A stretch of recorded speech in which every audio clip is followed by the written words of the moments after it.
Operation সিঁদুরের পর operation কেল্লার, এই অপারেশন কেল্লারে লুকিয়ে থাকা জঙ্গিদের সন্ধানে যখন তল্লাশি চালাচ্ছে ভারতীয় সেনা, তখনই সেনার সঙ্গে জঙ্গির গুলির লড়াই। এই গুলির লড়াইতে 3 লস্কর জঙ্গি নিকেশ, যে 3 জন নিহত হয়েছেন সেনার গুলিতে, তারা 3 জনেই কাশ্মীরের বাসিন্দা বলে জানা যাচ্ছে।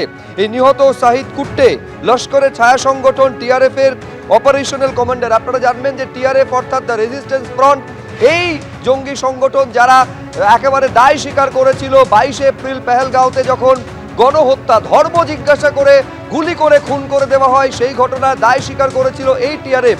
তারই সদস্য নিহত শাহিদ কুট্টে বলে জানা যাচ্ছে। যে 3 জনকে একেবারে সেনা খতম করেছে এই অপারেশন কেল্লারে, তাদের সম্পর্কে আরো বিস্তারিত আমরা জানবো। কোথাকার বাসিন্দা, কি তাদের কোথায় কোথায় তাদের হাইড আউট ছিল এবং তাদের বিরুদ্ধে এখনো পর্যন্ত কি কি তথ্য ভারতীয় সেনার কাছে রয়েছে।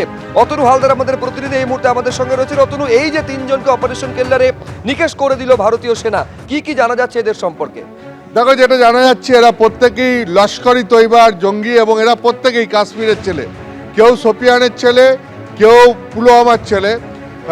বয়স হচ্ছে এদের 18 থেকে 27-এর মধ্যে। এবং এই যে 3 জনকে এখন পর্যন্ত যা জানা যাচ্ছে, 3 জনই লস্করি তৈবা কিংবা লস্করি তৈবার যে আর একটা সহযোগী সংগঠন দ্য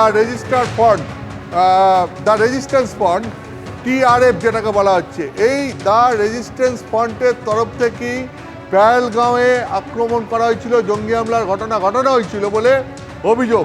এখন সেই দ্য রেজিস্ট্যান্স ফ্রন্টের যারা আরও জঙ্গি রয়েছে এবং লস্করি তৈবার যারা জঙ্গি রয়েছে বা অন্যান্য জঙ্গি সংগঠনের যারা জঙ্গি রয়েছে, যারা মূলত কাশ্মীরের, এবং এই রকম 14 জনের একটা লিস্ট কাশ্মীর পুলিশ প্রকাশ করেছিল, তুমি জানো। এই 14 জনের লিস্টে যে জঙ্গিদের নাম রয়েছে তাদের প্রত্যেকের বাড়িতে এপ্রিল মাসের শেষ দিকে তল্লাশি চালানো হয়েছিল। এবং গত 26শে এপ্রিল বেশ কয়েকজন জঙ্গির বাড়িতে তল্লাশি চালানো হয়। তল্লাশি চলাকালীন কয়েকজন জঙ্গির বাড়িতে বিস্ফোরণের ঘটনাও ঘটে। তো সেনাবাহিনী সেই তল্লাশি চালায়, কিন্তু সেই জঙ্গিদেরকে খুঁজে পাওয়া যায়নি। আজকে শোপিয়ানের খবর পায় রাষ্ট্রীয় রাইফেলস। তুমি জানো এই রাষ্ট্রীয় রাইফেলস হচ্ছে ভারতীয় সেনাবাহিনীর একটা উইং। মূলত এরা জম্মু কাশ্মীরে অপারেট করে এবং 1990 সালে এই রাষ্ট্রীয় রাইফেল তৈরি করা হয়েছিল। এরা মূলত স্পেশাল অপারেশন জঙ্গিদের বিরুদ্ধে স্পেশাল অপারেশন করে জম্মু কাশ্মীরে। এরা খবর পায় যে কাশ্মীরের শোপিয়ানে অর্থাৎ শ্রীনগরের কাছে, সেখানে কয়েকজন জঙ্গি একটা জায়গায় লুকিয়ে রয়েছে এবং তারপর তাদের সন্ধানে এই রাষ্ট্রীয় রাইফেলস তল্লাশি চালাতে শুরু করে। তল্লাশি চলাকালীন যেটা হয় সেটা হচ্ছে এই জঙ্গিদের ঘাঁটির কাছাকাছি পৌঁছতেই রাষ্ট্রীয় রাইফেলসকে লক্ষ্য করে এই জঙ্গিরা গুলি চালাতে শুরু করে এবং তারপর দুপক্ষের মধ্যে গুলি বিনিময় হয় এবং রাষ্ট্রীয় রাইফেলসের জওয়ানদের গুলিতে তাতে 3 জন জঙ্গির মৃত্যু হয়। এই 3 জন জঙ্গির মৃত্যু হওয়ার পর যেটা দেখা যায়, যেই জঙ্গিদের মধ্যে কারা রয়েছে তাতে দেখা যাচ্ছে যে আহসান আহমেদ শেখ, তার পুলওয়ামায় বাড়ি এবং যে লস্করি তৈবার জঙ্গি হিসাবে কাজ করছে। 2 বছর আগে সে লস্করি তৈবাতে যোগ দিয়েছে এবং এখনও যথেষ্ট সক্রিয় জঙ্গি হিসাবে কাজ করছিল। আর কাকে পাওয়া গেছে? শাহিদ আহমেদ কুট্টে। এই শাহিদ আহমেদ কুট্টে হচ্ছে গিয়ে শোপিয়ানের বাড়ি এবং এর বয়স হচ্ছে গিয়ে 27 বছর বয়স।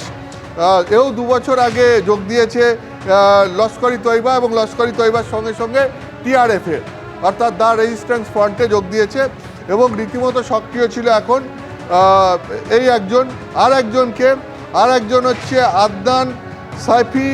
আদনান সাফিদারের বয়স হচ্ছে মাত্র, যা জানা যাচ্ছে, মাত্র 18 বছর বয়স এবং 6 মাস আগে সে যোগ দিয়েছে কোথায়? সে যোগ দিয়েছে লস্করি তৈবাতে এবং রীতিমতো সক্রিয় ছিল এখন। অর্থাৎ যেটা দেখা যাচ্ছে যে এরা 3 জনই কাশ্মীরের ছেলে, কেউ শোপিয়ানের, কেউ পুলওয়ামার এবং 3 জনই রীতিমতো সক্রিয় ছিল। কেউ লস্করি তৈবার হয়ে কাজ করত, কেউ টিআরএফের হয়ে কাজ করত এবং এদের যে 14 জনের লিস্ট পুলিশ প্রকাশ করেছিল তাতে এই জঙ্গিদের নাম ছিল এবং গত 26শে এপ্রিল এদের প্রত্যেকের বাড়িতে সেনাবাহিনী গিয়ে তল্লাশি চালিয়েছিল, কিন্তু তখন এদেরকে পাওয়া যায়নি। অতনুর কাছে এইখানে জানতে চাইবো, অতনু, এক তো হচ্ছে অত্যন্ত কম বয়স, কারোর 18 বছর, কারোর 27 বছর বয়স, এই যে 22 এপ্রিল পেহেলগাঁওতে গণহত্যার ঘটনা ঘটলো, কি জানা যাচ্ছে সূত্র মারফত তোমার কাছে, বা কি খবর আছে অতনু, যে তাদের ওই ঘটনাতে কি ইনভলভমেন্ট ছিল? দেখো, এদের ওই ঘটনাতে সরাসরি কোনো ইনভলভমেন্ট ছিল বলে এখনো পাওয়া যাচ্ছে না। তার কারণ তুমি জানো, পেহেলগাঁওয়ে যে জঙ্গিরা হামলা চালিয়েছিল তাদের নামে আজকেও পোস্টার বিভিন্ন জায়গায়, কাশ্মীরের বিভিন্ন জায়গায় আজকেও পোস্টার মারা হয়েছে, এবং সেখানে বিভিন্ন এজেন্সি যারা তদন্ত করছে তারা তাদের খোঁজে তল্লাশি চালাচ্ছে, এনআইএ তাদের সন্ধানে তল্লাশি চালাচ্ছে।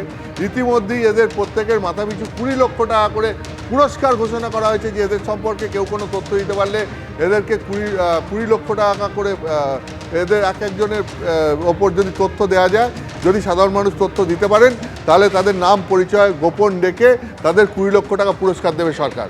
তো যারা পেহেলগাঁওয়ের এই হত্যার, এই নারকীয় হত্যার ঘটনা ঘটিয়েছিলেন, যারা 25 জন পর্যটক এবং আরও একজন ওখানকার স্থানীয় টাট্টুওয়ালা, এই 26 জনকে খুন করেছিল, তাদের এখনও সন্ধান পাওয়া যায়নি। তাদের খোঁজে তল্লাশি চালাচ্ছে এনআইএ। কিন্তু ঠিক এই রকমই লস্কর-ই তৈবা বা লস্কর-ই তৈবার সহযোগী জঙ্গি সংগঠন টিআরএফের অন্যান্য যারা সদস্য রয়েছে, যারা এই মুহূর্তে রীতিমতো সক্রিয় রয়েছে, যারা কাশ্মীরেরই বিভিন্ন জায়গায় রয়েছে বলে সন্দেহ করা হচ্ছে, ঠিক এই রকম 14 জনের একটা লিস্ট তৈরি করে সেনাবাহিনী এপ্রিল মাসের শেষের দিকে এই 14 জনের বাড়িতেই তল্লাশি চালায়, তাদের খোঁজে তল্লাশি চালায়। তার মধ্যে আজকে শোপিয়ানে ভারতীয় সেনাবাহিনী রাষ্ট্রীয় রাইফেলসের সঙ্গে এনকাউন্টারে যে 3 জন জঙ্গির মৃত্যু হয়েছে, যারা হচ্ছে লস্কর-ই তৈবার এবং টিআরএফের, এই 3 জন জঙ্গির বাড়িতে গত 26শে এপ্রিল এদের প্রত্যেকের বাড়িতে সেনাবাহিনী তল্লাশি চালিয়েছিল। তল্লাশি চালানোর সময় এদের বাড়িতে বিস্ফোরণের ঘটনা ঘটে, এবং সেই সময় তাদের পরিবার বা অন্যান্য আত্মীয় স্বজনে এই সমস্ত লোকজনকে সেনাবাহিনীর লোকেরা পেলেও তাদের সঙ্গে কথা বলে কিন্তু এই জঙ্গিদের খোঁজ পাওয়া যায়নি।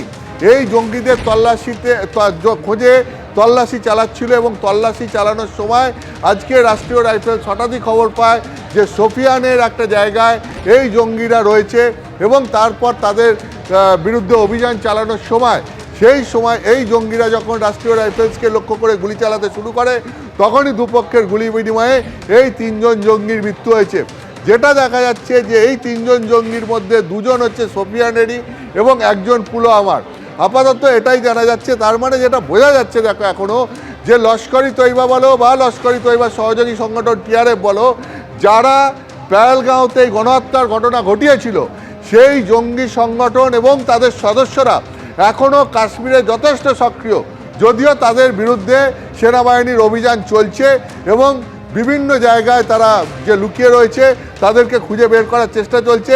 ঠিক সেই রকমই একটা জঙ্গিদের ঘাঁটির সন্ধান আজকে একদম কাশ্মীরের সোপিয়ানে পাওয়া গেছে, এবং তারপর তাতেই সেই অভিযানেই এই 3 জন জঙ্গির মৃত্যু হয়েছে। কিন্তু এইরকম আরও বেশ কিছু জঙ্গির সন্ধানে খোঁজখবর যে সেনাবাহিনী বা রাষ্ট্রীয় রাইফেলস করছে, সেটা জানা যাচ্ছে। একেবারে অতনু এখানে যে তথ্য দিচ্ছে, দুটো ভাবে দেখা যেতে পারে। এক হচ্ছে অপারেশন সিঁদুর, যে অপারেশন সিঁদুরে পাকিস্তানে যে জঙ্গি ঘাঁটিগুলো রয়েছে সেইগুলোকে উড়িয়ে দেওয়া হলো, অর্থাৎ পাকিস্তানে যে জঙ্গিরা ভারতে জঙ্গি নাশকতা চালাচ্ছে তাদেরকে লক্ষ্য করা হলো।